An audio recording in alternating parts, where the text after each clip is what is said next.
ওমানে একটি গাড়ির ভেতর থেকে বাংলাদেশি প্রবাসী 4 ভাইয়ের মরদেহ উদ্ধার করেছে পুলিশ।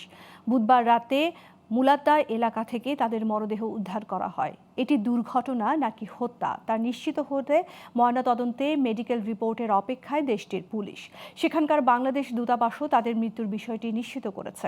এদিকে এই মৃত্যুর সংবাদ পেয়ে চট্টগ্রামের রাঙ্গুনিয়ার বন্দা রাজারপাড়ায় নেমে এসেছে শোকের ছায়া। বিস্তারিত ডেস্ক রিপোর্টে।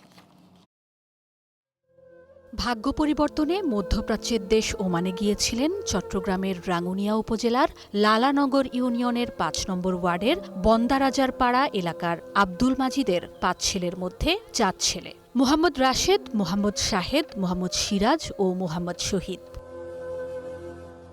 ক্লিনিকের সামনে পার্ক করে রাখা একটি গাড়ির ভেতর 4 ভাইকে অচেতন অবস্থায় পড়ে থাকতে দেখেন 2 প্রবাসী বাংলাদেশি। পরে পুলিশ এসে 4 জনকে মৃত অবস্থায় উদ্ধার করে। ওমান পুলিশের ধারণা, দীর্ঘ সময় গাড়ি চালু থাকায় এসি থেকে বিষাক্ত গ্যাস বের হওয়ায় মারা গেছেন তারা।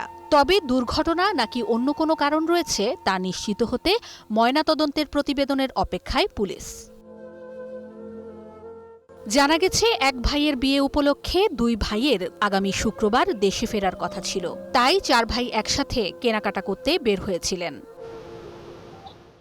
মর্মান্তিক এ ঘটনায় চট্টগ্রামের রাঙ্গুনিয়ার বান্দাররাজারপাড়ায় নেমেছে শোকের ছায়া। একসাথে 4 ভাইয়ের মৃত্যুর খবরে স্বজনদের আহাজারিতে ভারী হয়ে উঠেছে পুরো এলাকা। Global television, news desk.